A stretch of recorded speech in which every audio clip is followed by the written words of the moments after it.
여러분 안녕하세요. 화학 강사 김준희입니다. 이번 시간에는 2026학년도 화학원 9월 모의평가 해설 강의 진행하려고 하고요. 문제에 대한 자세한 분석이나 변형 모의고사는 코드 넘버 9 교재를 통해서 소개해드리기로 하고 이번 시간엔 간단하게 해설 강의만 진행하도록 하겠습니다. 먼저 1번 문제 보시면요. 화학의 유용성에 대한 수업 장면을 나타낸 것이라고 되어 있고 옳은 것 고르라고 되어 있죠. 연소 반응은 발열 반응에 해당하죠. 우리가 연소와 중화 반응은 발열 반응의 예로 암기하고 있는 거죠. 니은은 암모니아로 대량 합성을 통해서 인류의 식량 부족 문제를 개선하는 데 기여한 게 맞습니다. 기억과 니은이 모두 탄수화물이라고 되어 있는데 에탄올은 탄수화물이 맞지만 암모니아는 탄소를 포함하고 있지 않죠. 기억과 니은이 맞는 보기고 답 3번으로 내주시면 돼요. 이번은 분자 가와나의 구조식을 나타낸 것이라고 되어 있고요. 물과 이산화탄소가 주어져 있네요. 가는 무극성 분자이다. 가에서 산소에 생략된 비관활성을 고려하면 물은 극성 분자에 해당해요. 구분형 분자입니다. 기억 틀린 보기가 되고요. 나에서 탄소는 부분적인 양전하를 띈다. 전기음성도를 비교하면 탄소가 산소에 비해서 작기 때문에 부분적인 양전하를 띠는 게 맞습니다. 가와 나가 모두 직선형이라고 되어 있지만 나는 직선형이 맞고요. 근데 가는 앞에서도 언급했지만 구분형에 해당하죠. 니은번 보기만 맞는 보기고 답 2번으로 내주시면 돼요. 3번은 화합물 XY 그리고 XZH를 화학결합 모형으로 나타낸 것이라고 되어 있고요. 하나를 잃고 네온의 전자배치를 갖는 건 나트륨이죠. Na+에 해당하고 하나를 얻어서 네온의 전자배치를 갖는 건 플루오린입니다. X는 나트륨 이온에 해당하고요. 오른쪽 다원자 이온은 수산화 이온이죠. OH- 형태로 들어가면서 XYZ 대응을 시켰고 X는 금속으로 고체 상태에서 전성이나 연성이 있죠. 나트륨에 대한 설명이고요. X에서 Z 중에 2주기 연소가 두 가지이다. 나트륨만 3주기고 플로린과 산소는 2주기 연소에 해당하는 게 맞습니다. Y2Z가 공유결합 물질이라고 되어 있는데 Y2Z면 F2O의 형태고요. 보통 OF2로 많이 표현하는데 지금은 원소기호를 임의 원소기호로 제시하고 있기 때문에 순서는 바꿔서 낼 수도 있는 거예요. F2O에 대해서는 공유결합 물질이다. 서로 간의 비금속 원소 간의 결합으로 공유결합 물질에 해당하는 게 맞습니다. 기억, 니은, 디귿 전체가 맞는 보기고 답 5번으로 내주시면 되죠. 4번은 학생 A가 수행한 탐구활동이라고 되어 있고요. 가설은 일정한 온도에서 물에 충분한 양의 고체 포도당을 넣었고 남아있는 고체 포도당과 용해된 포도당이 동적 평형 상태에 도달했을 때 기억의 특징을 나타낸다고 되어 있습니다.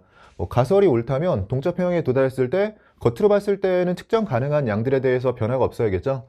탐구 과정을 보면 처음에 고체 포도당을 200Ag을 넣었다고 되어 있고요. 온도를 유지하면서 농도를 측정했더니 T에서는 4분의 3A였는데 ET부터 A가 됐고 그 이후로는 유지가 되고 있습니다. ET에선 동적 평형 상태겠네요. ET에서 남아있는 고체 포도당과 용해된 포도당이 동적 평형 상태에 도달했다고 되어 있고요. 이때 수액의 부피가 1리터라는 조건을 제시하고 있고 가설이 옳다라고 되어 있습니다. 학생 A의 탐구 과정 및 결과와 결론이 타당할 때 옳은 것 고르라고 되어 있고요. 포도당의 분자량을 주면서 어느 정도 계산도 한 번은 시킨 거죠. 1페이지의 가설 문제는 계산을 복잡하게 시키는 경우가 많지는 않은데 그래도 간단한 계산 정도는 이렇게 나올 수 있습니다. 수액의 몰농도가 변하지 않는다가 기억으로 적절하다. 지금 요 기억 들어갈 자리인데 탐구 과정을 보면 동적평형에 도달한 이후에 몰농도가 일정하게 유지되는 걸 확인할 수 있어요. 동적평형 이후에 수액의 몰농도는 변하지 않는다. 기억으로 적절한 겁니다. T일 때 비커 속에서 포도당이 석출되는 반응은 일어나지 않는다. T일 때는 동적평형 이전으로 겉으로 봤을 때 용해 반응이 우세하긴 하지만 이렇게 석출 반응이 아예 일어나지 않는다는 건 오개념이죠. 그냥 용해 속도가 석출 속도보다 클 뿐이에요. 2T일 때 비커 속에 남아있는 고체 포도당의 질량이 20Ag이냐라고 묻고 있는데요. 계산할 수 있는 자료를 줬었죠. 처음에 200Ag을 넣었고 1리터라는 조건을 가지고 ET에서 A몰 농도인 거니까 둘을 곱해주면 포도당이 A몰 녹은 거예요. A몰만큼 녹았는데 분자량이 180인 거니까 질량으로는 180Ag이 녹아 있는 거고요.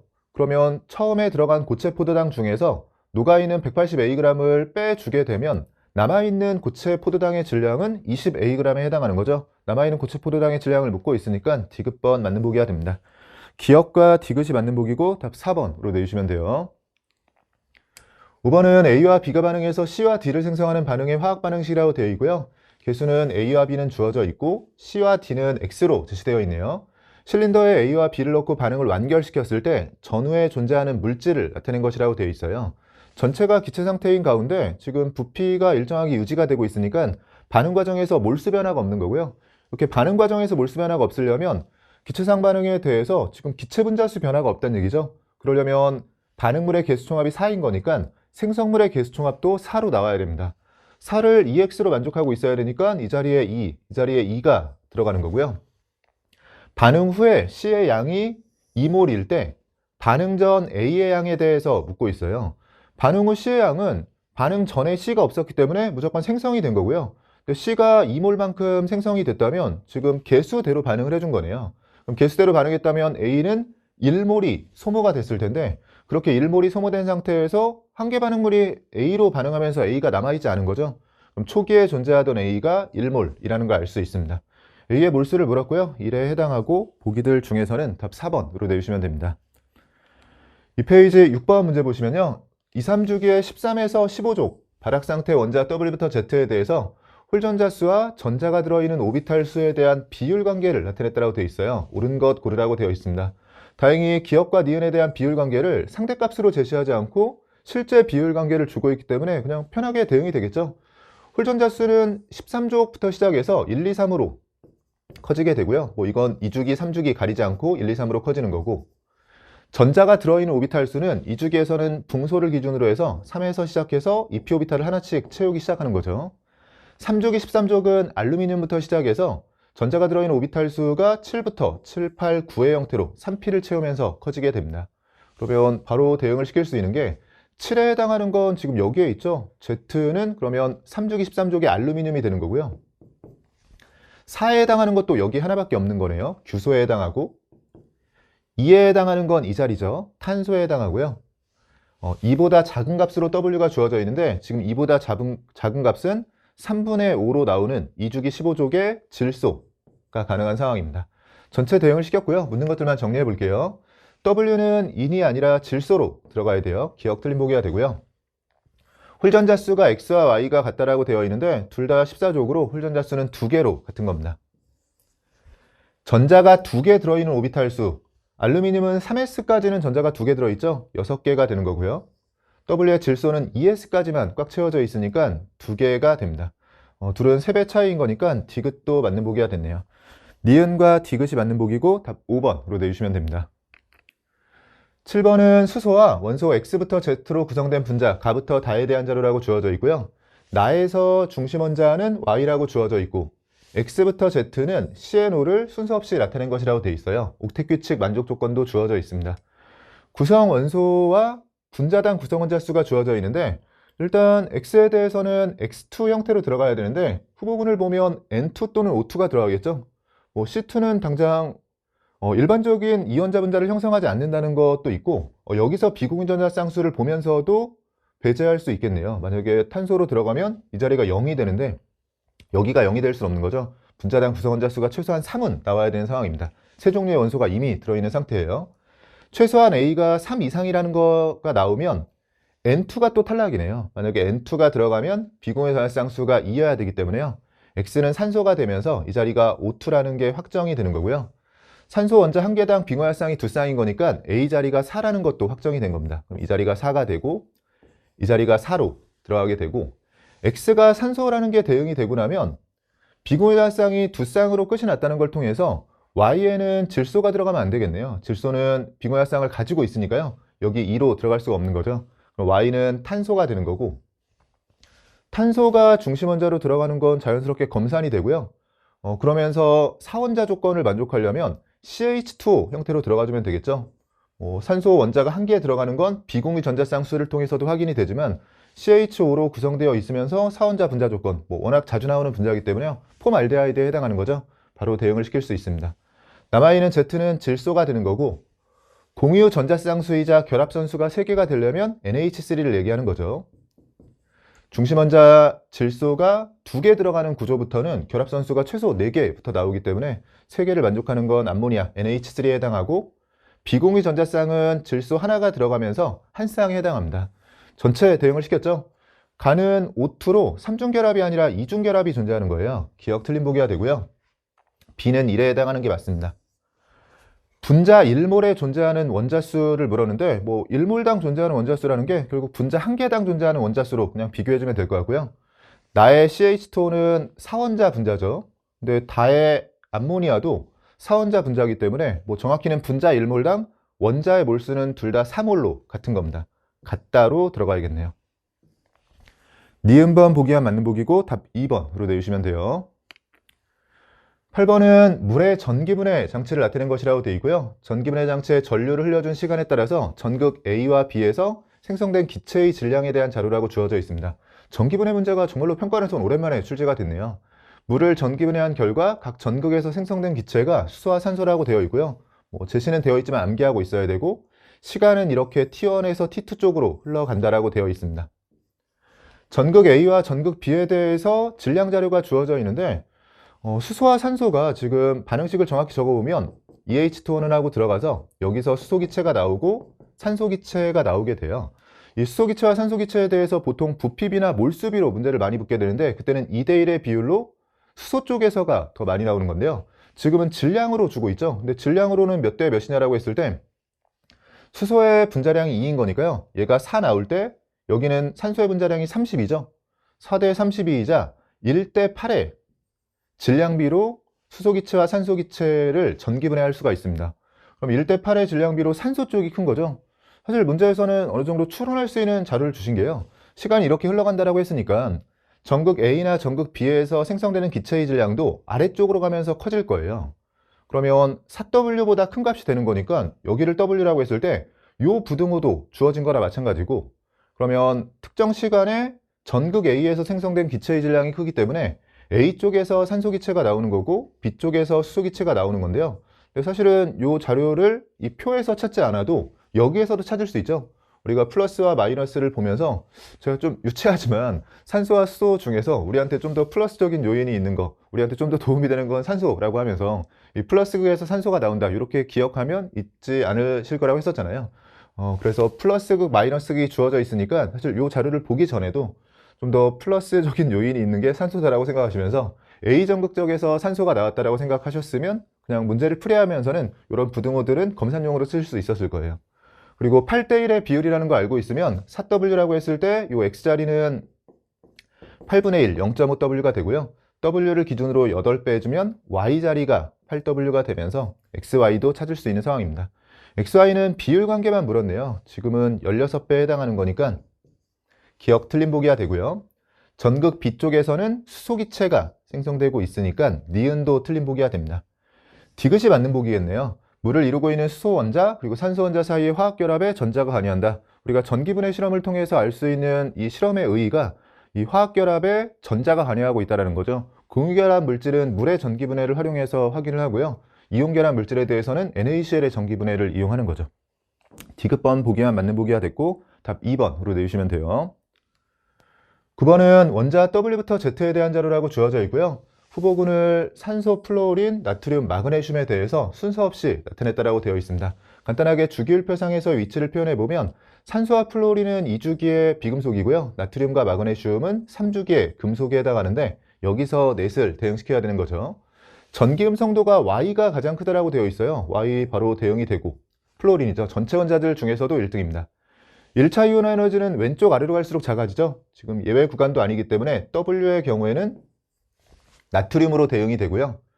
동그라미 기억과 니은은 원자 반지름과 이온 반지름 중에 하나고 기억과 니은의 차이를 이렇게 보여주고 있네요. 절대값이 아니라 부호까지 포함해서 보여주고 있고, 원자 반지름과 이온 반지름을 통해서 구별할 수 있는 건 금속과 비금속에 대한 경계를 나눌 수 있는 거죠. 금속은 원자 반지름이 큰 거고요. 비금속은 음이온이 되면서 이온 반지름이 큰 겁니다. W가 금속이라는 걸 알고 있으니까 기억 빼기 니은이 이렇게 양수로 나왔다는 건 기억이 컸다는 얘기죠. W, 나트륨을 비롯해서 금속은 원자 반지름이 큰 거니까요. 기억 자리가 원자 반지름, 니은 자리가 이온 반지름으로 대응이 됩니다. 같은 부호를 가지고 있는 X가 금속이겠죠. X가 마그네슘이 되고 마찬가지로 같은 부호를 가지고 있는 Z가 남아있는 산소로 대응이 됩니다. 기억은 원자 반지름이 맞고요. 원자과 전자가 느끼는 유액전하 Y와 Z를 비교하라고 했는데 같은 주기에서 원자과 전자가 느끼는 유액전하는 오른쪽으로 할수록 커지게 되죠. 플로린, 즉 Y쪽에서가 큰 겁니다. 니은 틀린 보기가 되고요. W부터 Z 중에서 니은은 W가 가장 작다. 이온 반지름을 묻고 있는데 전체가 네온의 전자 배치를 갖는 등전자 이온이에요. 등전자 이온의 이온 반지름은 원자 번호의 역순이죠. 즉 이온 반지름이 가장 작은 건 원자 번호가 가장 큰 X에 해당합니다. W가 아니라 X로 들어가야 되고 디귿도 틀린 보기가 되네요. 기억번 보기만 맞는 보기죠. 답 1번으로 내주시면 돼요. 10번은 금속 양이온 A 이온이 일가라는 걸 알려줬습니다. X몰 들어있는 수용액에 금속 B의 양을 달리해서 넣고 반응을 완결시킨 실험 1과 2에서 금속 양이온에 대한 자료라고 주어져 있네요. 전체적인 상황 파악은 양이온이 들어있는 상태에서 중성의 금속을 넣고 있으니까요. 양전하의 총합이 유지된다는 측면에서 접근해 주시면 되고, 지금 A 플러스가 들어있는 가운데 B를 넣고 있는데 양이온 A 플러스가 계속 남아있는 걸로 봐서 B가 한계 반응물로 계속 반응한다는 것도 알려준 거죠. 사실 상황 파악을 좀 편하게 준 편이에요. 우리가 최근에 금속과 금속이온의 산화하는 반응은 계속 난이도가 높아지면서 2페이지가 아니라 3페이지에 등장하는 경우가 많이 있었는데 2페이지에 나오면서 좀 난이도를 확 낮춰서 출제가 됐습니다. 지금은 2N, 3N 넣었을 때 A 플러스가 남아있으니까 B가 모두 반응해서 이 B 이온이 2N 그리고 3N만큼 들어간 상황이 되는 거고요. 그럼 전체 이온의 양을 줬기 때문에 A 이온도 바로 넣을 수 있는 거죠. 12N을 맞추려면 10N이어야 되고 이 자리는 10N을 맞추려면 7N이어야 됩니다. 그러면 자연스럽게 B 이온에 대해서도 전하량을 찾을 수 있는 게 그냥 계산을 통해서 전체 전하량이 같다라고 해주셔도 되고요. 아니면 A가 3N만큼 줄어들었을 때 B가 N만큼 늘었죠.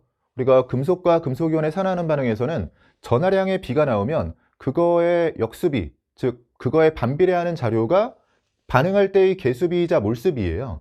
지금은 반응할 때의 개수비이자 몰수비가 A가 3 반응할 때 B가 1인 거니까요.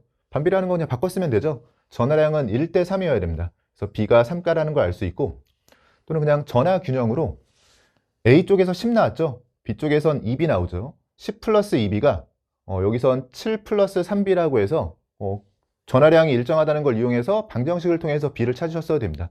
지금은 그냥 눈에 보이니까 B는 바로 찾도록 할게요. 이 반응에서 A이온은 산화제로 작용한다. A이온은 환원하고 있으니까 산화제로 작용하는 게 맞죠. B는 3에 해당하는 게 맞고요.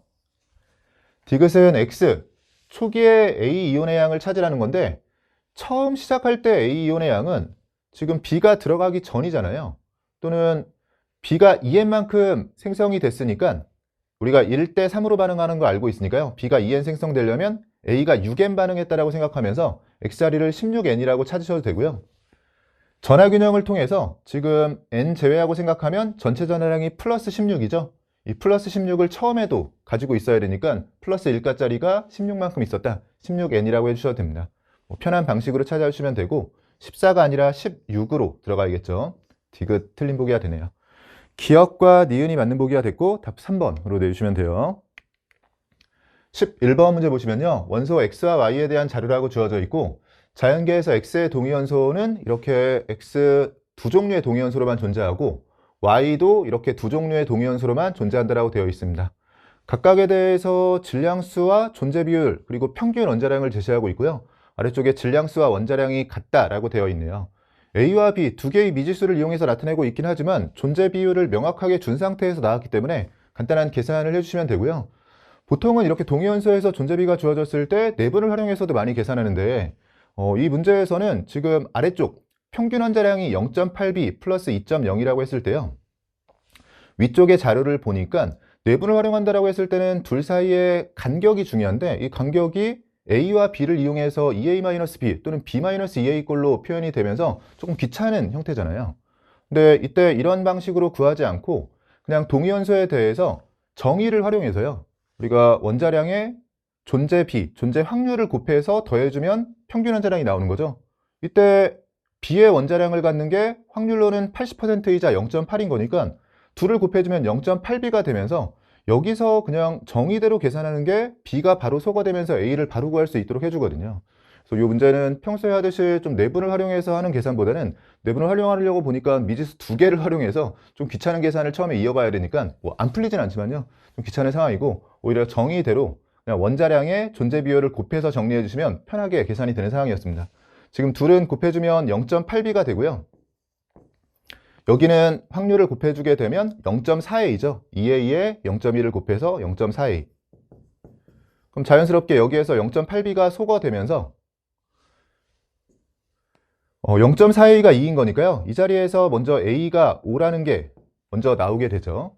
A에 5를 대입해 주면 이 자리가 72가 되고 72에서 2.2를 빼주면 69.8이 됩니다. 이 자리가 69.8로 평균 원자량이 나오게 되고요. 그걸 가지고 여기에서도 비슷한 계산을 한 번 더 해도 되긴 하는데, 사실 모른 척하고 풀기가 좀 어려운 게, A를 5라고 찾았을 때 뭐 아마도 대부분의 분들은 뭐 여기가 1대 4라고 했을 때 벌써 그렇게 시작한 분들도 있겠지만, A가 5라고 찾으면서 원자번호를 5라고 하면 원자번호 5번인 건 당연히 암기하고 있고, 원자번호 5번에 이게 지금 붕소인 거잖아요. 근데 붕소의 경우에는 원자량이 10자리하고 11자리가 있고, 특히나 5라고 했을 때 이 자리가 이제 10이라는 건 나온 상황인 거니까 10과 11이 들어가면서 1대 4로 존재하고 있고, 그래서 10.8이 되는 거죠. 우리가 수업 중에도 자연계에 존재하는 동위원소에 대해서 아주 최소한으로 잡아도 3개는 꼭 암기하기로 했어요. 여러분 기억나시죠? 염소를 암기하고 있어야 되고, 브로민을 암기하고 있어야 되고, 나머지 하나가 이 붕소입니다. 그래서 쓰진 않을게요. 염소는 35와 37짜리가 3대1로 존재하면서 평균 원자량 35.5, 브로민은 79와 81짜리가 1대1로 존재하면서 평균 원자량이 80이 되고, 붕소는 10짜리, 11짜리가 1대4로 존재하면서 평균 원자량이 10.8이 되는 거였잖아요. 그런 게 기억이 나셨으면 뭐 이런 수치들을 자연계에 존재하는 동위원소에 대해서 자료를 주면서 이런 수치들을 다르게 줄 수가 없기 때문에요. 특히 평가 문제들은 당연히 그래야 되고, 그래서 10과 지금 11에 1대4로 들어가면서 붕소라는 게 나왔을 때 10과 11에 1대4로 들어가면서 이게 10.8이다. 지금 이 자리를 11이라고 해주면 8.8에 2를 더하면서 10.8이 나오죠. 그러면 아마도 그냥 A와 B를 바로 A는 5, B는 11이라고 둔 상태에서 오른쪽 자료는 그냥 대입을 해서 이런 계산이 맞는지 확인하는 정도로만 쓰였을 것 같아요. 제가 풀어도 아마 실전이었다면 그렇게 풀었을 것 같은데, 저는 그래도 앞에서 해설을 해야 되니까요. 찾긴 했지만 모르는 척하고 정석대로 풀어보도록 하겠습니다. 그래서 A가 5라는 걸 찾은 상태에서 여기에 5 대입하면 평균 원자량까지만 나왔고요. 방금 했던 계산을 여기에서 한 번 더 해보도록 할게요. 마찬가지로 3대2 내분점을 찾아서 뭔가 하기에는 이 둘 사이의 차이를 가져갈 때 좀 귀찮으니까요. 그냥 정석대로 원자량의 존재 비율을 곱해서 정리한다고 했을 때 이쪽 원자량은 A의 5는 구했으니까 대입해주면 80-B고, 여기에 원자량은 A의 5를 대입해주면 60 플러스 B가 돼요. 여기에 0.6 곱하고 여기는 0.4 곱해서 더해주면 요 값이 나온다는 거고요. 복잡하니까 숫자는 먼저 계산해서 넣고 B는 따로 계산해 보도록 하겠습니다. 그럼 숫자 요 정도는 암산해도 되죠? 80에 0.6 곱해서 48이고요. 여긴 60에 0.4 곱해서 24가 됩니다. 48과 24를 더해서 72가 되고요. B 남은 거 계산해 볼게요. 마이너스 0.6B 플러스 0.4B, 그러면 마이너스 0.2B가 남습니다. 여기에서 그러면 B가 나오게 되는 거죠. 넘겨주면 0.2B가 넘겨주면 2.2가 되는 거니까요. B는 11로 정리가 되네요. 뭐 역시나 이 B자리가 11로 들어가면서 이제는 확신을 하겠죠. 이 자리가 10.8로 나오고, 정확히 암기하고 있어야 되는 붕소에 대한 내용입니다. 뭐 오른쪽 Y에 대해서는 기억하지 못하더라도 지금 왼쪽에 붕소는 기억을 하고 계셔야 되고요. 사실 Y도 지금 집어넣어주면 69.8이라는 게 69와 71 사이에서 3대2 내분점, 그러니까 3대2 비율로 들어가고, 뭐 내분할 땐 당연히 크로스해서 2대3 내분점을 가지면서 69.8이 나오는 건데, 몇 번 등장하긴 했지만 뭐 암기할 정도까지는 아닌 것 같고요. 그래서 숫자가 좀 익숙하다 정도의 느낌이면 될 것 같고, 근데 왼쪽의 붕소는 확실히 암기해 주셔야 됩니다. 문제에서 요구하는 건 둘에 대해서 각각에 들어있는 중성자의 몰수 합을 묻고 있는데요. B는 11이라는 걸 찾았고요.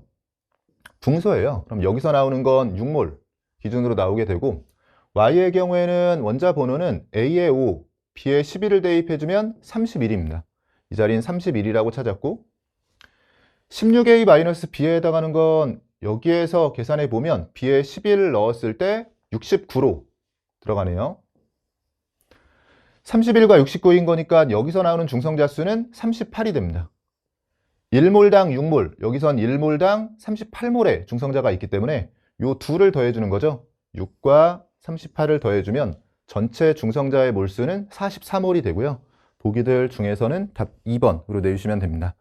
2페이지까지 문제들 간단하게 풀어봤는데요. 1, 2페이지 뭐 10번까지는 제 생각엔 편하게 오셨을 것 같고, 11번 문제가 조금 계산이 들어가면서 뭐 계산을 중간 과정에서 어떻게 했냐에 따라서 안 풀리진 않으셨을 것 같은데, 시간이 좀 소요가 되신 분들이 있을 것 같아요. 그래서 항상 우리가 내분을 활용해서 비율 관계를 찾아서 풀이하는 방식으로 평균 환자량을 많이 구했었는데, 이런 방식으로 정석적으로 풀었을 때 더 간단한 계산이 나올 수도 있는 거니까요. 당연히 정석적인 계산 방식은 알고 계셔야 되고, 숫자로 주어지면서 내분을 활용한 계산이 조금 더 편할 때는 또 내분도 적극적으로 활용해서 동위원소 문제를 풀어주시면 될 것 같습니다. 여기까지 해서 2페이지 문제까지 풀어봤고요. 저는 잠시 쉬었다가 남아있는 3페이지, 4페이지 이어서 풀어보도록 하겠습니다. 여러분, 이어서 12번 문제 보시면요. 2, 3주기의 바닥 상태 원자 X부터 Z에 대한 자료라고 주어져 있고, 양자수 관련 설명이 이어지고 있습니다. 각 원자에서 전자가 들어있는 오비탈 중에서 L은 0인 오비탈, S오비탈에 해당하죠. L은 1인 오비탈, P오비탈에 해당하는데 둘의 비율 관계를 주고 있고요. 우리가 보통 S전자와 P전자에 대한 비율 관계를 주는 문제는 많이 풀이를 하게 되는데, S오비탈과 P오비탈에 대해서 비율 관계를 주는 건 그것만큼은 많이 풀지 않았기 때문에 조금 어색하게 느껴지셨을 수도 있을 것 같아요. 일단 X와 Y에 대해서는 전자가 들어있는 S오비탈과 P오비탈의 수가 같아지면서 1대1 비율 관계를 가지고 있고, 여기는 2대1 비율 관계로 들어가는 거죠. 사실 이렇게 전자가 들어있는 S오비탈과 P오비탈 수가 같아지는 거에 대해서는 제가 필수이론 하면서는 암기를 어느 정도 부탁을 드리기도 했었는데 기억은 안 나실 수도 있을 것 같아요. 자주 사용되는 게 아니라서요. 일단 같이 한번 해보면, 전자가 들어있는 S오비탈 수는 어차피 주기랑 동일한 거죠. 그래서 후보군이 2 또는 3이에요. 이때 일단 XY를 찾기 위해서 1대1 비율 관계를 먼저 찾아보면 2일 때 2여야 되고 3일 때 3이어야 됩니다. 근데 2일 때 2라는 건 전자가 들어있는 P오비탈 수가 2개가 되면서 2P에 2개가 들어있는 거니까 탄소로 확정인 거고요. 이 아래쪽은 3주기에서 전자가 들어있는 P오비탈 수가 3개까지라는 건 아직 3P는 채우지 않았다는 거죠. 3주기에서 3P를 채우지 않은 건 나트륨과 마그네슘밖에 없습니다. 그래서 조금 유치하지만 탄남아, 앞글자만 따서 기억한다라고 했을 때는 탄남아 이렇게 쓸 수 있는 건데, 뭐 기억을 안 하셔도요, 요 탄남아라는 걸 보면서 요 발음이라고 할까요? 이 탄남아가 좀 익숙하면 그냥 내가 잘 풀고 있다는 그런 검산 정도의 역할을 할 수 있을 것 같습니다. 실전에서는 그냥 잘 기억이 안 나셨으면 이렇게 그냥 찾았으면 되는 거고요. Z의 경우에는 바로 찾을 수 있을 것 같은 게 S와 P에 대해서 2대1 비율 관계를 가지고 있죠. 어차피 그러면 3주기에서는 안 되네요. 3과 1점으로 들어갈 수는 없으니까 2와 1로 들어가야 되고, 전자가 들어있는 P오비탈이 하나인 건 2P에 하나 들어가는 거니까 붕소로 확정입니다. 그럼 Z는 붕소로 확정이 됐고요. X와 Y에 대해서는 그래서 후보군들이 나오니까 홀전자수 조건을 이어서 준 거네요. Z가 붕소가 되면서 홀전자수가 1이면 더 작은 Y는 0이 될 수밖에 없어요. XY 후보군은 이 셋 중에서 찾아야 되는데, 셋 중에서 홀전자수가 0이 되는 건 지금 마그네슘밖에 없는 상황입니다. Y가 마그네슘으로 확정이고요. 같은 방식으로 홀전자수를 고려하면 X는 홀전자수가 1보다 커야 되니까 2 또는 3이어야 되고, 홀전자수가 2 또는 3이 나올 수 있는 건 지금 제시된 후보군들 중에서는 탄소밖에 없습니다. 전체 대응을 시켰네요. X는 탄소에 해당하는 게 맞고요. Y는 마그네슘이고 전자가 들어있는 S오비탈 수 3S까지는 전자가 들어있으니까 3개가 되는 게 맞습니다. Z는 붕소에 대한 건데 n-l 값이 1인 모든 오비탈에 들어있는 전자수가 3이다.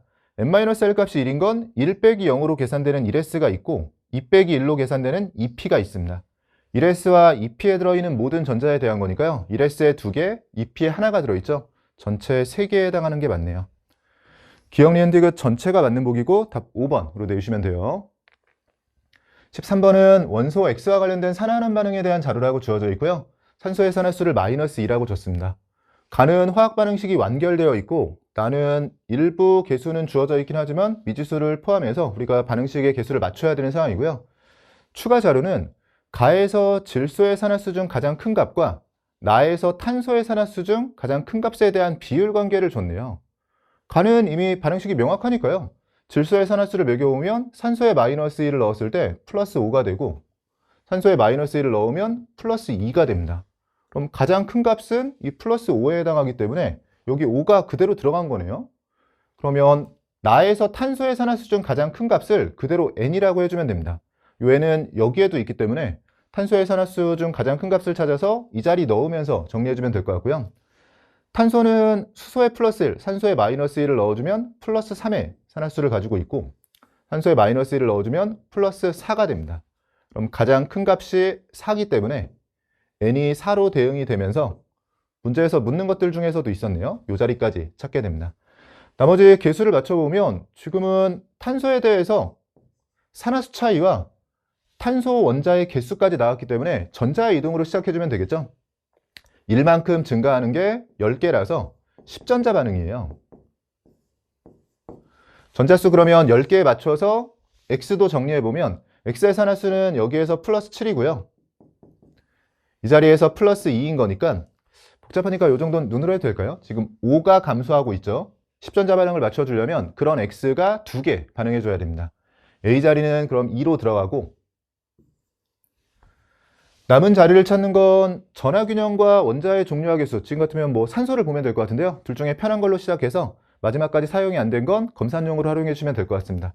저는 산소의 개수를 통해서 남은 자리들을 먼저 맞춰보면 산소가 반응물 쪽이 확정이 됐죠. 28개예요. 여기 20개밖에 없기 때문에 8개가 더 필요한 거죠.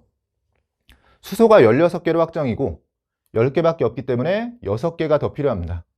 전자의 이동 그리고 원자의 개수는 맞췄지만 아직까지 신경을 안 쓰고 있는 게 전하균형이죠. 전하균형이 저절로 맞는 걸 확인하면 자연스럽게 검산까지 된 거예요.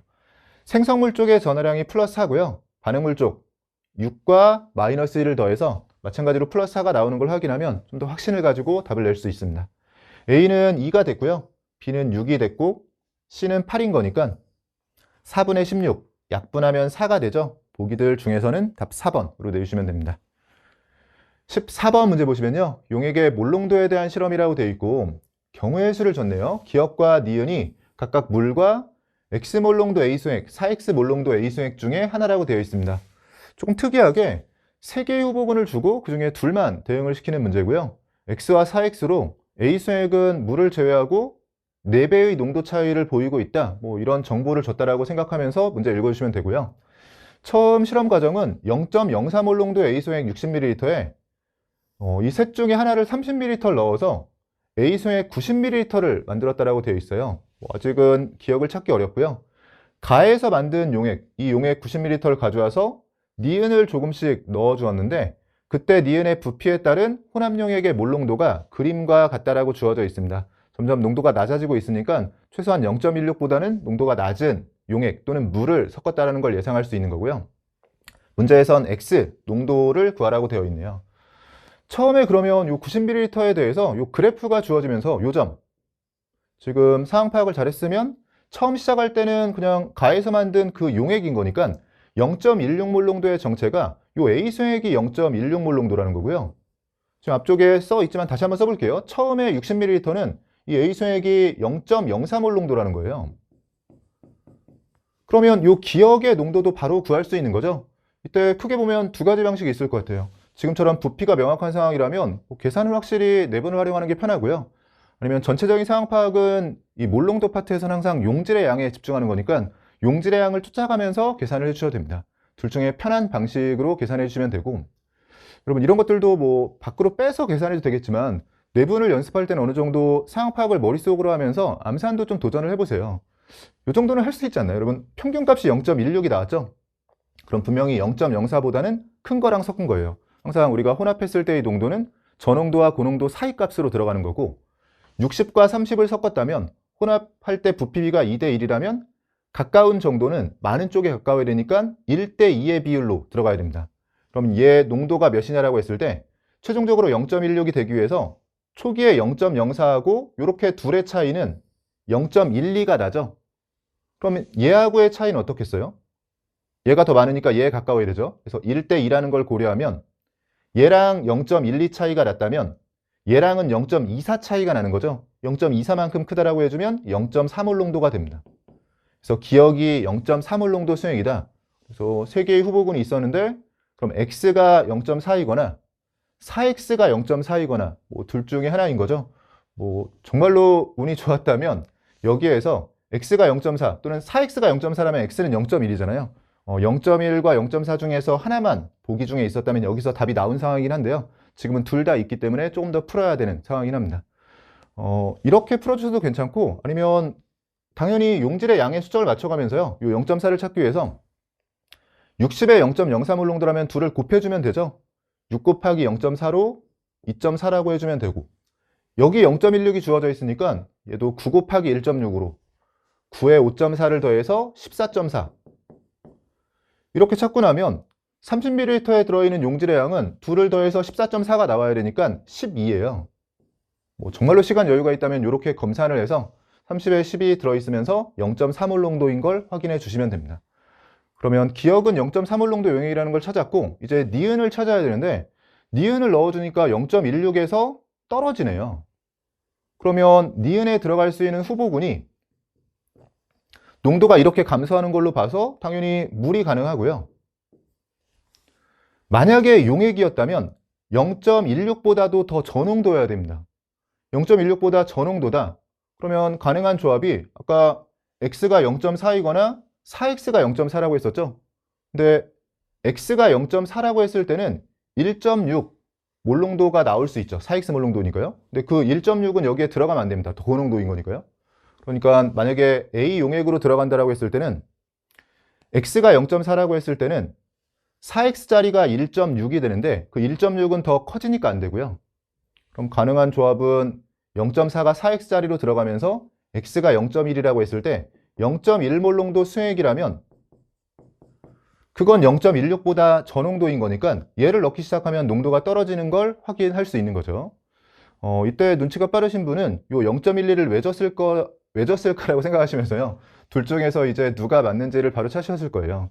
요 0.12의 경우에는 지금 0.16에서 시작해서 농도가 이렇게 0.12까지 줄어들려면 농도가 4분의 3배가 된 건데 우리가 계산을 간결하게 할 수 있는 게 요 물에 대해서 생각해 보면 만약에 넣어준 니은이 물이었다. 그럼 물을 첨가해서 부피가 늘어남에 따라서 그냥 희석을 하는 거니까요. 부피의 역수배로 농도는 줄어들게 돼요. 그래서 물 키는 과정에 대해서는 농도 계산이 좀 편해지는 게 부피가 뭐 2배가 되면 그냥 바로 그거의 역수로 농도는 2분의 1배 이런 식으로 풀게 되잖아요.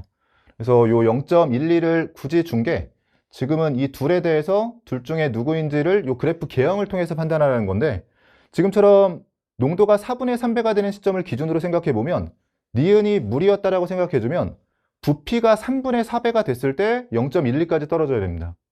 근데 부피가 3분의 4배라는 건 지금 처음 시작이 90ml잖아요. 이 자리가 90ml 자리였고 90ml요.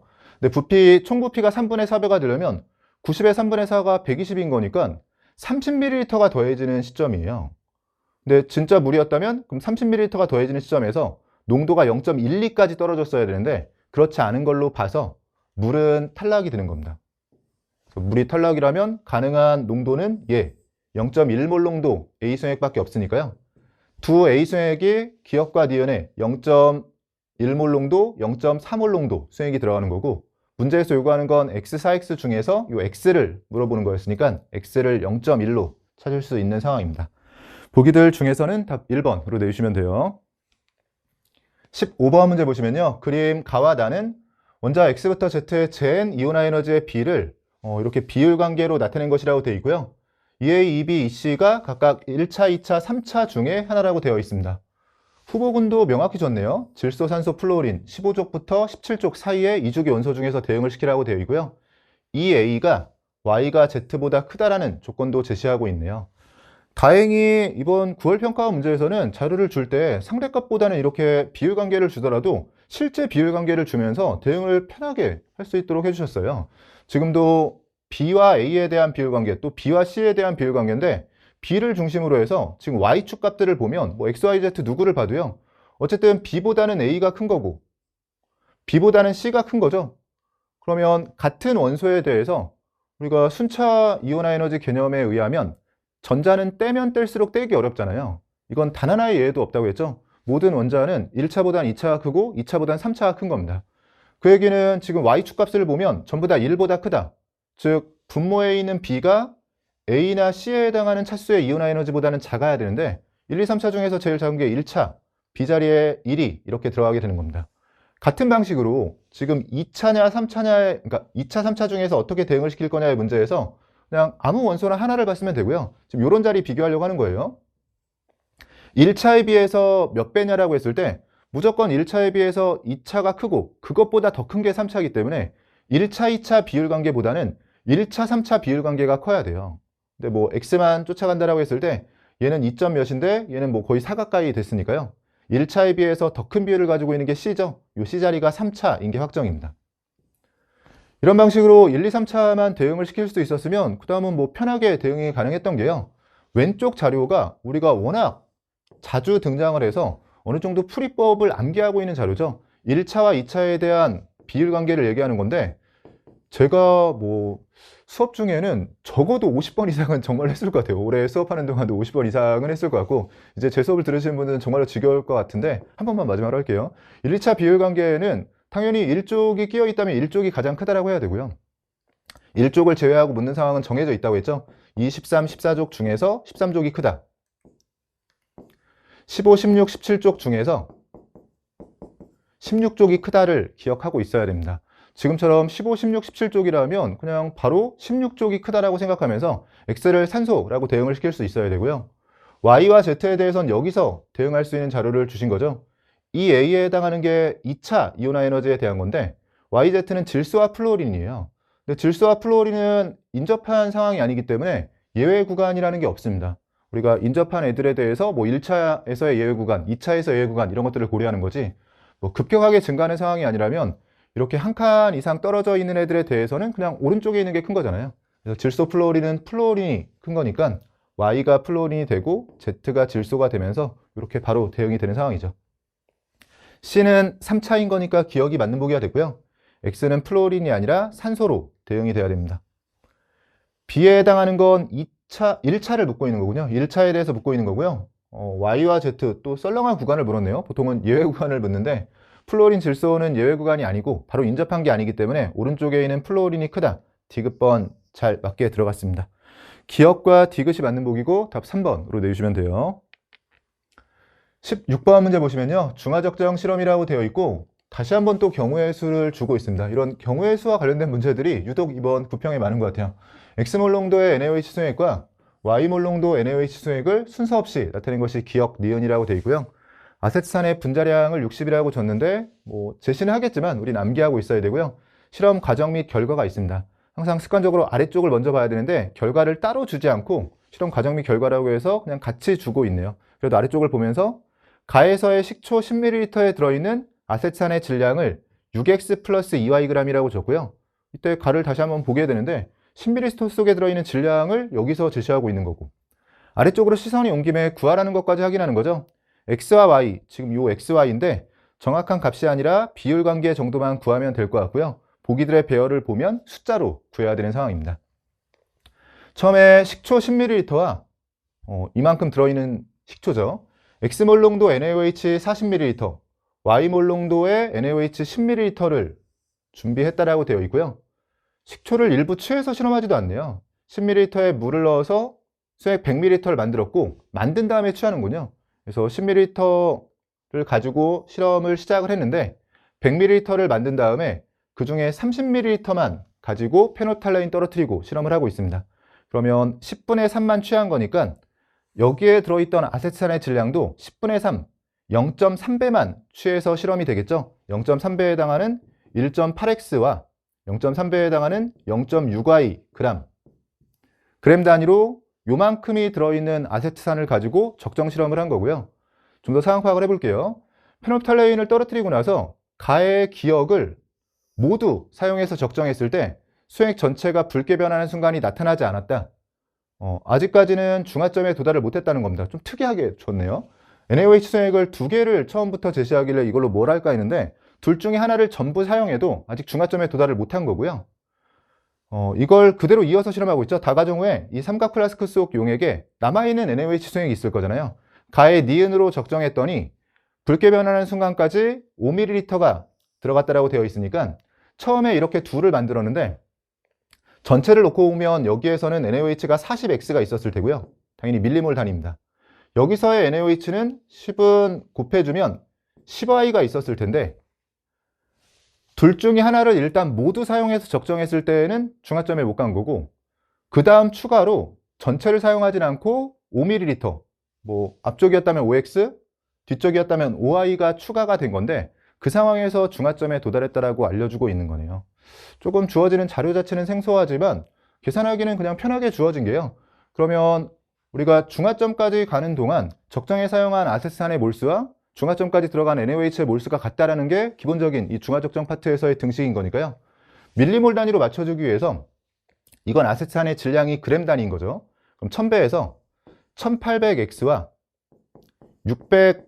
Y라고 생각해 주면 이게 밀리그램 단위로 바꿔준 거고, 이걸 이제 60으로 나눠야지만 밀리몰 단위에 적정에 사용한 아세트산의 몰수가 나옵니다.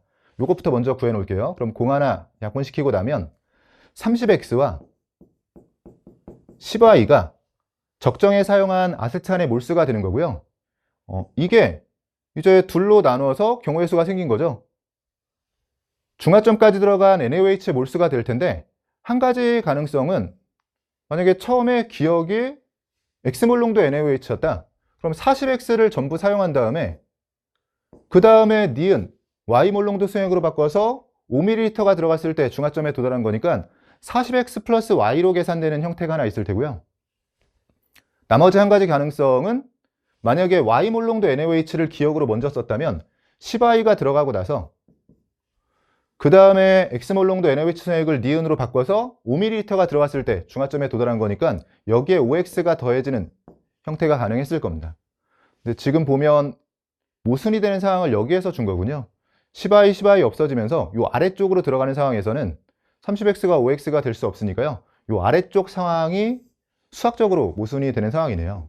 등식을 성립하도록 만들 수 없는 상황입니다. 10i가 없어지면서 등식 만족이 안 되는 상황이고, 남아있는 식은 그러면 위쪽 식에서 요 식과 요 식의 조합으로 풀어야 되고, 식이 하나인데 미지수가 두 개이기 때문에 비율 정도만 물었다라고 생각해 주면 되겠네요.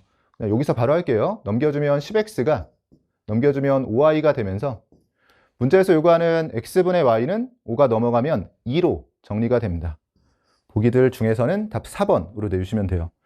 이 페이지에서는 마지막 11번이 조금 까다로운 형태였다면 3페이지에서는 제 생각엔 14번이 경우의 수 문제인 상황에서 3개 중에서 2개를 골라야 되는 거니까 요거 자체가 조금 부담스럽게 여겨주셨을 수 있고요.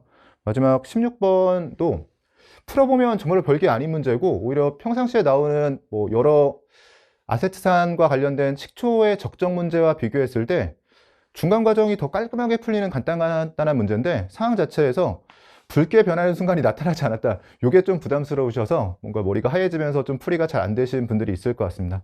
14번 그리고 16번이 조금 눈에 띄는 문제였던 것 같고요. 여기까지 해서 3페이지까지 또 간단하게 풀어봤고요. 저는 잠시 쉬었다가 마지막 남아있는 4페이지 이어서 풀어보도록 하겠습니다. 여러분, 이어서 17번 문제 보시면요. 25도씨에서 수액 가부터 다에 대한 자료라고 주어져 있고, 가부터 다가 각각 염산과 수산화나트륨 수액 중에 하나라고 되어 있네요. 제시된 자료가 pOH와 pH 사이의 간격이 주어져 있고요. 보통 절대값으로도 많이 주는데 지금은 부호까지 고려해서 풀어야 됩니다. H 플러스의 몰수와 부피에 대한 자료가 있고, 자주 주어지는 자료 형태죠. 이렇게 몰수, 부피에 대한 자료를 주면 비율 관계를 통해서 몰농도에 대한 자료로 바꿀 수 있고요. 지금은 가와 다에 집중해야겠네요. 가와 다에서 H 플러스의 몰수가 다에서 가로 가면서 5배라는 걸 알려줬고요. 몰수론 5배인데 부피론 절반이 됐으니까 부피에는 농도가 반비례하는 거죠. 역수배에서 2배라고 고려해주면 농도가 다에 비해서 가가 수소연 농도로 10배인 상황이에요. 그러면 첫 번째 자료가 의미가 생기는 게, 다에서 가로 가면서 수소연 농도가 10배가 됐다면 pH는 1 작아지고요. 그러니까 뒤쪽은 1 작아지고 앞쪽은 1 커지게 되면 R자로는 2 커지는 상황입니다. 그러면 EA-9에서 A 쪽으로 가면서 이 pOH와 pH 사이의 차가 이만큼 증가했다는 걸 알게 되고요. A만 미지수로 들어있는 상태니까 여기서 A는 나온 상황이네요. 그럼 가의 A가 EA-9에 2를 더해주면 EA-7인 거고요. 여기에서 A가 7로 정리가 됩니다. A에 7 대입해서 다시 한번 정리해보면 이 자리가 7이 되고요. A에 7을 대입해주면 이 자리는 -2. 7을 대입해주면 이 자리는 5가 되고, 우리는 보통 pH 위주로 분석하니까 pH를 구해보면요. 이렇게 pH와 pOH 사이의 간격이 주어지게 되면 항상 7을 기준으로 플러스 마이너스 n만큼 차이가 난다고 했을 때 간격이 2n이 되는 거잖아요. 지금은 7만큼 차이를 벌리려면 이걸 2로 나눠서 7을 기준으로 플러스 마이너스 3.5고요. 절대값이 아니라 부호까지 고려해서 정리가 되는 상황이기 때문에 바로 pH를 구할 수 있습니다. pH 위주로 분석한다라고 했을 때 이렇게 양수가 나오려면 pH가 작아야 되는 거니까 7을 기준으로 7-3.5 그러면 3.5가 되고요. 음수가 나오려면 pH가 커야 되죠. 7을 기준으로 7 플러스 1로 계산해서 8이 되고요. 간격이 5라면 7을 기준으로 플러스 마이너스 2.5인데 마찬가지로 양수가 나오려면 pH가 작아야 되니까 7-2.5로 계산해서 4.5가 됩니다.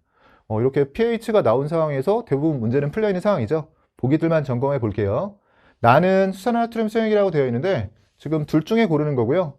pH가 7보다 큰 염기성인 거니까 수산화나트륨 수용액이 되는 게 맞습니다. 가에서의 POH, 지금 pH가 3.5면 POH는 10.5가 되고요. 다의 pH는 4.5를 그대로 써주면 되고 3대 7이냐라고 물어봤는데 1.5로 나눠주면 분모 3이 되고요. 1.5의 7배, 7이 되는 거니까 3분의 7이 되는 게 맞습니다. 디귿번, 나에 물을 추가하면 pH는 커진다. 나는 염기성 수용액으로 pH가 7보다 큰 상황이에요. 항상 물을 추가해서 희석하면 중성 pH 쪽으로 움직인다고 했죠. 그래서 가와 다처럼 지금 산성 쪽에서는 pH가 커지게 되고요. 나처럼 염기성 쪽에서는 중성 쪽으로 pH가 작아지게 됩니다. 커진다가 아니라 작아진다인 거니까 디귿 틀린 보기가 되네요. 기억과 니은이 맞는 보기고 답 3번으로 내주시면 돼요. 18번은 티도씨 일기압에서 실린더 가와나에 들어있는 기체에 대한 자료라고 주어져 있고요. X부터 Z가 수소, 탄소, 산소를 순서 없이 나타낸 것이라고 되어 있습니다. 가와나에 대해서 기체의 종류와 양이 주어져 있는데 다행히 분자식은 명확한 상태에서 처음에 들어있던 물질의 몰수도 메테인, 에탄올은 유지가 되고 있네요. 아래쪽에 C2H6가 C몰만큼 추가된 거고요. 그러니까 가에서 나로 넘어가면서 위쪽에 두 분자의 양은 유지가 됐고 아래쪽 C2H6만 일부 추가가 된 상황입니다. 아래쪽 자료를 보면 가와 나에서 X부터 Z의 질량이라고 되어 있는데 수소, 탄소, 산소에 대해서 순서를 지키지 않은 상태에서 질량 자료를 주고 있는 거고요. 왼쪽과 오른쪽 자료를 비교하면 지금 Y에 대해서 둘 다 주면서 Y가 80으로 정확히는 80g으로 질량이 일정하게 유지된다는 걸 주고 있어요. 그럼 Y의 질량이 가와나에서 일정하게 유지가 되려면 Y 원자의 몰수도 당연히 가와나에서 일정하게 유지가 돼야 되고요. 앞에서 상황 파악을 잘했다면 가에서 나로 넘어가면서 아래쪽 요 분자만 추가가 된 꼴이거든요. 그러면 C2H6가 C몰 추가됐으면 탄소나 수소 원자의 몰수는 가와 나에서 같을 수가 없죠. 지금 원자의 질량이자 몰수가 같게 유지될 수 있는 건 산소밖에 없습니다. 그럼 Y가 산소라는 게 바로 확정이 되고요. 산소가 들어가면서 지금 정확한 질량이기 때문에 몰수까지도 나오는 거네요. 80은 16으로 나누면 5몰이 되기 때문에 산소가 5몰 있는 겁니다. 산소가 5몰이 되려면 몰수는 우리가 평소에 하듯이 앞쪽에 써볼게요. 그러면 에탄올이 5몰 있다라고 해서 이렇게 찾을 수 있는 상황이 되고 X와 Z에 대해서 이제 대응을 시켜야 되는데 X와 Z는 지금 가 쪽에서도 나 쪽에서도 X보다 Z의 질량이 큰 거예요. 근데 가 쪽이 둘밖에 없으니까 여기가 좀 더 편할 것 같은데 지금 두 종류의 분자가 들어있고 아직 메테인이 얼마나 들어있는지는 모르겠지만 질량의 측면을 생각해 보면 메테인에서도 탄소의 질량이 크고요. 정확한 비율로는 원자량 대입해서 12, 수소는 1 곱하기 4로 4가 되면서 3대 1이겠지만 정확한 비율이 아니더라도 일단 메테인에서 탄소의 질량이 크고 아래쪽 에탄올에서도 C 2개, H 6개로 이루어진 에탄올 분자를 고려하면 분자 안에 들어있는 탄소의 질량이 수소의 질량보다 큰 상황입니다. 그러면 둘을 어떤 조합으로 섞더라도 어차피 두 분자 각각에서 탄소가 수소의 질량보다 크기 때문에 대소관계를 비교했을 때 큰 쪽이 그냥 탄소예요. 그래서 Z가 탄소이고 X가 수소라는 게 바로 확정이고요. 그러면 탄소에 대해서는 원자량이 12인 거니까 요 150g이라고 주어졌을 때 바로 몰수로 바꿀 수 있는 게 150을 12 원자량으로 나눠주면 되겠죠. 6으로 약분했다라고 해주면 2가 되고요. 6으로 약분해주면 25가 되면서 2분의 25이자 12.5몰이 됩니다. 탄소가 12.5몰 들어있으려면 탄소 원자가 아래쪽에선 10몰 나오니까요. 위쪽에서 2.5몰을 커버해야 되고 2.5몰 그러면 메테인이 그대로 2.5가 들어가는 거네요. A, B는 바로 구해지는 상황입니다. 아직 안 쓰고 있는 이 자료만 이제 활용해주면 되겠죠. 아래쪽에 55라고 되어 있는데 X자리가 수소인 거니까요. 지금 수소, 여기가 탄소인 것까지 구했었죠. 그럼 수소는 원자량 1로 나눠주면 55몰이에요. 암산으로 할게요. 여기 10몰이 있고 여기 30몰이 있으니까 총 위쪽에서 40몰을 커버하고 있는 거고 아래쪽에서 15몰이 나와야 됩니다. 6을 곱해서 15가 나오려면 6분의 15이자 2분의 5, 즉 2.5로 들어가주면 되고요. 색깔은 맞춰볼게요. 그러면 수소가 15몰 추가되면서 전체 55g 이자 55몰을 맞춰줄 수 있는 거고 그럼 문자에서 묻는 것들 다 정리가 된 것 같은데요. 처음에 V1, V2 먼저 구해보면 기체의 몰수 비를 그냥 부피비라고 해주면 되겠죠. 7.5몰이 있고 여기는 정확히 10몰이 있습니다. 3대4 비율 관계를 가지고 있으니까 V1분의 V2는 3분의 4 형태로 정리가 되고요. W1과 W2를 구하라고 되어 있는데 W1에 해당하는 수소의 질량은 그냥 수소의 몰수를 보면 돼요. 여기에 10몰, 아래쪽에 30몰, 총 40몰이기 때문에 40g이 되고요. 이 W2에 해당하는 건 뭐 전체 몰수를 다시 구해도 되고, 아니면 상황 파악이 잘 됐으면 그냥 추가되는 탄소의 질량만 150에 더해줘도 됩니다. 저는 그냥 추가된 것 정도만 고려해 보면 탄소가 5몰이 추가됐죠. 즉 60g이 추가된 거니까 150에 60을 더해서 210g이 됩니다. 그러면 W1과 W2에 대한 비율 관계는 공 하나 날리고 생각해주면 4분의 21로 정리가 되고요. 4 약분하고 3과 21 약분해주면 7이 남는 거죠. 보기들 중에서는 답 2번으로 내주시면 됩니다. 오른쪽 19번 문제 보시면요. 양적 관계 문제죠. A와 B가 반응해서 C를 생성하는 반응식이 하나 주어져 있고요. 항상 반응식을 보면서 개수와 상태를 확인하는 거죠. 액체나 고체가 들어가면서 상태로 함정을 파진 않았고, 개수도 1대 2대 1로 명확하게 줬기 때문에 반응식만 놓고 보면 가장 간단한 형태로 모두 기체인 가운데 개수가 명확하게 주어진 상황입니다. A가 Wg 들어있는 실린더에 B의 질량을 달리해서 놓고 반응을 완결시킨 실험 1부터 3에 대한 자료라고 주어져 있고요. 3에서 반응 후에 남아있는 반응물의 질량은 8g이라고 되어 있습니다. 넣어준 B의 질량이 0일 때부터 시작해서 지금 8g, 22g, 24g 첨가하면서 관찰하는 첨가 유형에 대한 거고요. 당연히 당량점이 중요한 거고, 당량점만큼 중요한 게 처음 시작 지점이라고 했었어요. 그래서 당량점 전후에 대한 판단을 하면서 사실 시간이 많지 않은 상황이라면 이렇게 셋 주어졌을 때 당연히 첫 번째 자료는 당량점 이전일 것 같고요. 즉 A가 아직 남아있는 상황, 이 마지막 자료까지 당량점 이전이라면 문제가 너무 썰렁하니까 이 3번 상황에 대해서는 이제 A가 모두 소모되고 B가 8g 남는 게 아닐까 이런 생각으로 풀이할 수 있긴 한데, 실전에서 정말 시간이 없다면 그렇게 시작하시면서 모순이 없으면 답을 내면 되는 거고요. 저는 그래도 좀 더 정확하게는 이 아래쪽에 전체 기체의 부피와 전체 기체의 밀도가 주어진 상태에서 부피 자료가 결국 분자수 자료인 건데, 지금 개수가 명확하기 때문에 전체 기체의 부피가 이 실험 과정에서 어떻게 변할지가 이미 머릿속에 어느 정도 개형으로 들어있는 상태예요.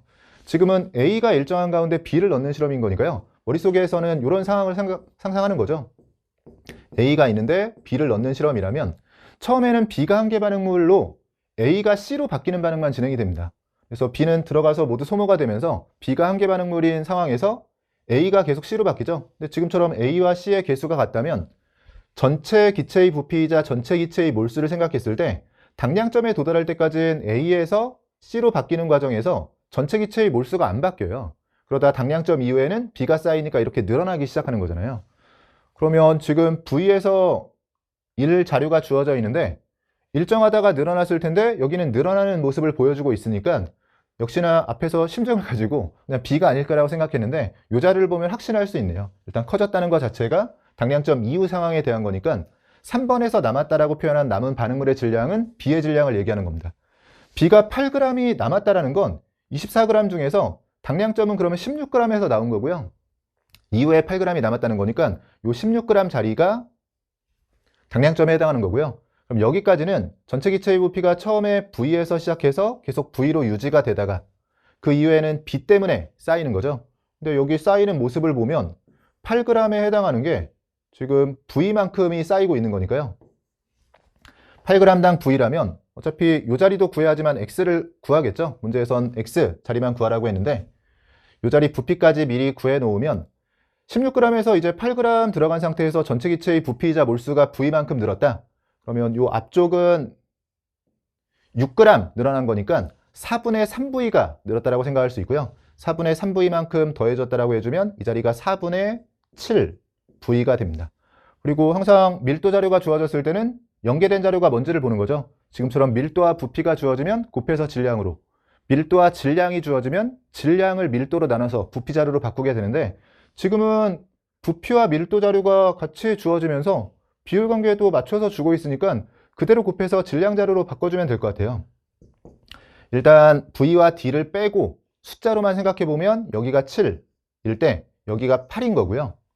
근데 전체 기체의 그러면 질량에 대한 비율 관계가 나온 건데, 주어진 자료를 보면서 스케일 정리를 할 수가 있는 거죠. 지금은 7대 8의 비율 관계를 가지고 있는데 위쪽에 전체 질량이 넣어준 B의 질량을 고려하면 8g 넣은 거고 24g 넣은 거예요. 그러면 A의 질량이 Wg인 상태에서 B가 들어가고 나면 전체 질량은 어차피 질량 보존에 의해서 초기에 넣어준 A와 B의 질량합이 그대로 유지가 될 텐데, 그러면 제가 쓰진 않을게요. 뭐 1번에서는 W 플러스 8, 3번에서는 W 플러스 24가 될 텐데, 사실은 그렇게 W를 이용해서 방정식을 풀이하기보다는 이런 비율 관계가 주어졌을 때는 항상 세 가지 중에 하나를 보는 거죠. 값을 하나 맞추거나 합을 맞추거나 차를 맞추는 겁니다. 근데 지금은 우리가 7대 8의 비율을 가지면서 정확한 질량 하나 또는 질량의 차이 또는 질량의 합이 있으면 되는데, 지금은 차이가 바로 눈에 보이죠. 어차피 B의 질량에 따라서 전체 질량이 차이가 날 텐데, 지금 이 자리하고 이 자리는 16g 차이가 나기 때문에 7대 8 비율 관계를 맞추면서 둘이 차이가 16이 나도록 해주면 정확한 질량으로 바꿀 수 있는 겁니다. 그러면 정확한 질량은 지금 둘은 1 차이밖에 안 나니까 16 차이가 나도록 16배 해주면 되겠네요. 그럼 16배 해줬다라고 생각해 주면 요 정도 또 암산해도 될까요? 16배 해준다라고 해주면 112g이 되고요. 70에 42g 곱한 거죠. 여기도 똑같이 16배 해줬다라고 해주면 80에 48을 곱해서 128g이 되고, 이 둘이 16g 차이 나는 게 자연스럽게 검산이 되는 거고요. 그러면 이 x를 찾기 위해서 이 자리도 그냥 여기서 쓰고 있는 상대값들에 대한 약속을 지키면서 그대로 오면 되겠네요. 그럼 이 x를 찾기 위해서 일단 여기에서의 실제 질량을 생각해 보면, 이제는 8에서 22로 14g 늘었죠? 또는 여기서 2g 빼주면 됩니다. 뭐 어떻게 풀어도 126g이 되고, 여기는 우리가 이 약속을 그대로 지키면서 파란색으로 표현해 보면 4분의 7x가 되는데, 색깔을 맞춰볼게요. 이걸 아래쪽으로 내려올 때 16배 해준 거잖아요. 16배 해주면 126이 된다. 즉 4분의 7x를 기준으로 여기에 16배를 해주면 이게 126이 된다라고 해서 이 x만 찾아주면 됩니다. 어차피 문제에서 x 구하라고 했는데 그냥 x가 들어가는 식 하나가 필요한 건데요. 뭐 이렇게 풀지 않고 비례식으로 풀어서 x를 찾으셔도 되고, 저는 그냥 쓰고 있는 김에 내가 둘을 곱해서 그냥 질량의 상대값이라고 표시했었고, 실제 질량으로는 16배 해준 거잖아요. 이 비율 관계들을 상대값을 16배 해주면 실제값이 나오는 거니까 밀도와 부피를 곱해서 나온 질량에 대한 상대값을 기준으로 해서 그냥 16배 하면 실제 질량이다. 앞에서 하던 약속을 그대로 지켜주기만 하면 답을 찾을 수 있는 상황입니다. 4와 16은 약분해주면 4가 되고요. 7도 약분할게요. 7은 여기서는 70에 56이면 18로 정리가 되고, x는 하고 정리해주면 한 번 더 2로 약분이 되는군요. 2분의 9로 답이 나오는 상황입니다. 2분의 9, 보기들 중에서는 답 1번으로 내주시면 돼요. 20번은 중화반응 실험이라고 되어 있고요. 실험 과정과 결과가 길게 이어지고 있네요. 보통 중화반응 문제가 최근 평가원에선 계속 표 형태로 간결하게 출제가 됐었는데, 이렇게 실험 과정을 길게 글로 주는 문제가 오랜만에 출제가 됐습니다. 같이 읽어볼게요. X몰롱도 NaOH, Y몰롱도 H2A, Z몰롱도 HB를 준비한다라고 되어 있고요. 우리가 양적 관계에서 항상 반응식을 보면서 개수와 상태를 보는 것처럼 이 중화반응 문제에서는 농도가 중요하다고 했죠. 근데 농도도 관계가 중요하기 때문에 이렇게 농도 자체를 서로 간의 임의의 값으로 미지수로 셋을 제시하면 농도는 크게 처음엔 자료를 준 게 아니에요. X몰롱도 NaOH 10ml가 담긴 비커에 Y몰롱도 H2A 5ml와 Z몰롱도 HB 5ml를 첨가해서 혼합용액 2를 만들었다라고 되어 있습니다. 처음부터 셋을 다 넣었네요. 뭐 얼마나 넣었는지 몰수에 대한 상대값 또는 뭐 아래 자료를 보면서 몰수에 대한 자료를 넣을 수 있는 공간 정도만 마련해 놓고요. 처음에 2를 만들었고, 전체적인 상황 파악은 3개를 처음에 넣은 다음에 추가로는 계속해서 HB 1가산만 넣고 있네요. 1가산 10ml 추가해서 2를 만들었고, 거기에 다시 이어지는 실험으로 HB를 5ml 추가해서 혼합용액 3을 만들었습니다. 그럼 염기 하나에 산이 2개인 상태에서 처음 셋을 혼합해 놓고요.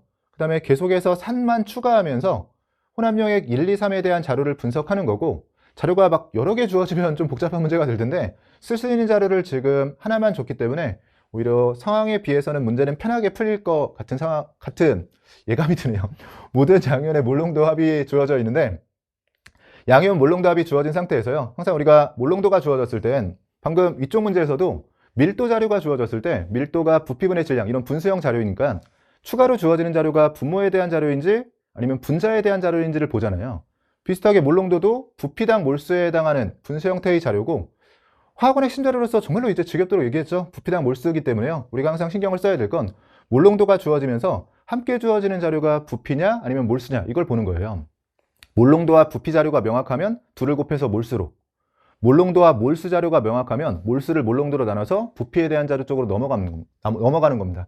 보통 이제 습관적으로 하는 건 몰농도 자료가 주어졌을 때 부피가 명확한가를 먼저 보게 되고요. 부피가 명확하면 바로 곱해서 정리하고, 부피가 명확하지 않으면 몰수 자료를 쭉 정리한 다음에 최종적으로 몰수를 몰농도로 나눠서 앞에서 그 명확하지 않았던 부피를 구하는 데 활용을 하게 되죠. 지금은 처음부터 부피를 다 명확하게 줬기 때문에 진짜 출제자가 주고 싶은 건 몰농도에 대한 비율 관계가 아니라 부피를 곱해서 양이온 몰수에 대한 값으로 바꿔서 풀이하라는 거고요. 아래쪽으로 온 김에 구하라는 것까지는 확인해 볼게요. 1번에 존재하는 음이온의 몰농도 합을 묻고 있는데 보기들의 배열을 보면 K를 이용해서 나타내도록 되어 있죠. 그 K가 여기에 있었는데 그러면 이 K를 살려서 처음부터 몰수에 대한 자료를 K를 살려서 정리하고 최종적으로 구할 때도 그냥 1번에서 K를 이용해서 나타낸 몰수와 부피를 가지고 바로 답을 내도록 하겠습니다. 지금은 1번은 부피가 20ml 상황이었고요. 2번은 여기에 10ml 추가해서 30ml가 됐고 5ml 추가해서 35ml가 됐어요. 그럼 몰농도와 부피가 명확한 상태에서 둘을 곱해주면 몰수가 나오는 거죠. 물론 정확히는 밀리몰 단위의 몰수에 해당하는 거고요. 둘 곱해주면 30K가 되고 둘을 곱해주면 35K, 둘을 곱해주면 40K가 되는데 이게 양이온 몰수에 대해서 자료를 준 거고요. 사실 몰농도도 실제 몰농도에 대한 자료고 상대값이 아니죠. 부피도 실제 밀리리터 단위의 부피였기 때문에 실제 밀리몰 단위의 몰수이기도 한 겁니다. 근데 이때 1번에서 2번, 3번으로 가는 과정에서 우리가 상황 파악이 다 되어 있잖아요. 처음에 혼합 용액이 있었고 산을 첨가하는 건데 산을 첨가하는 상황에서 얘네들이 일가 산이기도 하고 사실은 양이온에 집중하고 있는데 그 양이온이 일가예요. 그럼 우리가 잘 알고 있는 게 만약에 산염기 중화 반응을 계속해서 진행하는 상황이었다면 일가가 들어갔을 때는 이온수가 유지가 되죠. 즉 만약에 처음에 나에서 만든 용액이 염기성인 상태에서 산을 첨가하고 있는 과정에서 계속해서 중화점에 도달하지 못한 상태로 산염기 중화 반응이 진행되는 상황이었다면 나에서 가지고 있던 양이온수가 다 라를 거치면서도 계속 유지가 됐어야 됩니다. 근데 그렇지 않고 요 부등호 하나만 봐도 이미 2번, 3번의 액성이 나오는 게요. 이렇게 커졌다는 것 자체가 나에서 다로 넘어가는 과정에서 분명히 액성이 산성으로 바뀌었다는 거예요. 아직 산성으로 바뀌지 않은 상황이라면 계속 얘기하지만 일가 양이온이 들어가서 반응하는 상황인 거니까 유지가 됐어야 됩니다. 네, 그렇지 않은 걸로 봐서 여기가 이미 산성이라는 게 나온 거고 그럼 여기에 추가로 더 산을 첨가하고 있는 상황이라면 당연히 산성이 되는 거죠. 그래서 2번과 3번이 산성이라는 게 나온 거고요. 이때 2번에서 3번으로 그럼 넘어가는 상황에 대해서는 OK만큼이 늘었는데 이미 산성인 상황에서 산을 더 첨가한 거기 때문에 이렇게 OK가 늘어난 건 그냥 반응 없이 HB가 쌓인 거예요. 근데 5ml 넣었을 때 양이온이 OK가 쌓인 거니까 HB는 5ml에 그대로 그냥 OK가 들어있다고 생각할 수 있고 그럼 10ml에는 10K가 들어있는 거고요. 우리가 액성을 정확히 알고 있는 곳에서 양이온수 분석하면서 나머지 것들도 좀 찾아볼게요. 그럼 HB는 다시 5ml에 OK가 들어있고 일단 닭가지의 상황만 보면서 용액 2에 집중해보면 산성일 때 양이온수가 35K인데 우리가 항상 액성이 나오면 그 액성을 기준으로 해서 과량이 결정이 되죠. 지금은 산성인 거니까 산이 과량인 거고 그러면 그 과량이 이온수에 대한 기준을 잡고 들어오는 애를 보면서 일가면 유지가 되고 이가면 이가가 들어온 만큼 감소한다가 항상 기본이잖아요. 근데 지금 이 문제는 편했던 게 이가 이온이 있긴 한데 그게 음이온이기 때문에 어차피 음이온수에는 이가 음이온이 들어간 게 영향을 줘도 양이온수를 따질 때는 양이온 중에 지금 이가가 없죠. 즉 과량이 결정한 이온수가 그대로 유지가 되는 상황입니다. 양이온에 대해서는. 그럼 여기서 양이온수가 35K라고 했을 때 요 2번 용액까지는 그냥 산이 결정한 양이온수가 35K였다는 거예요. 그래서 요 H2A 요 자리까지도 나오는 게요. 아직 염기는 몰라도 요 2번 용액까지만 분석해도 양이온수가 산성인 상태에서 산이 가지고 있던 양이온수가 35K여야 되고 그럼 지금은 2번 용액까지만 보면 여기 제외하고요. 양이온수가 여기서 15K 그럼 35K를 만들려면 20K가 더 필요한 거죠. 이가인 거에 주의하면서 양이온수가 20K만큼 나오려면 이가산인 H2A는 10K만큼만 있으면 되는 상황입니다. 그럼 여기까지도 찾을 수 있는 상황이네요. 이 자리까지 찾아냈고요. 마지막으로 이쪽으로 넘어가 주면 이제 여기는 30K라고 되어 있는데 요 1번 상황은요. 그러면 여기서 만약에 요 1번 용액이 산성이었다. 그럼 산성이라면 산이 결정한 양이온수가 나와야 되는데 얘하고 얘를 가지고 양이온수를 고려해도 25K까지밖에 안 나와요. 근데 30K로 더 큰 걸로 봐서 여기까지 산성이면 안 되고 여기는 염기성이어야 됩니다. 또는 얘가 염기성이라는 걸 어떻게 찾으셔도 되냐면 만약에 여기도 산성이었다면 2번에서 3번으로 갈 때 했던 것처럼 그냥 HB를 넣는 만큼 그대로 양이온이 쌓였어야 돼요. 근데 1번에서 2번으로 갈 때 HB를 10K 넣었으니까 얘마저 산성이었다면 그대로 10K가 쌓였어야 되는데 그렇지 않은 걸로 봐서 산성이라는 모순이고 염기성이다. 뭐 이렇게 찾아주셔도 됩니다.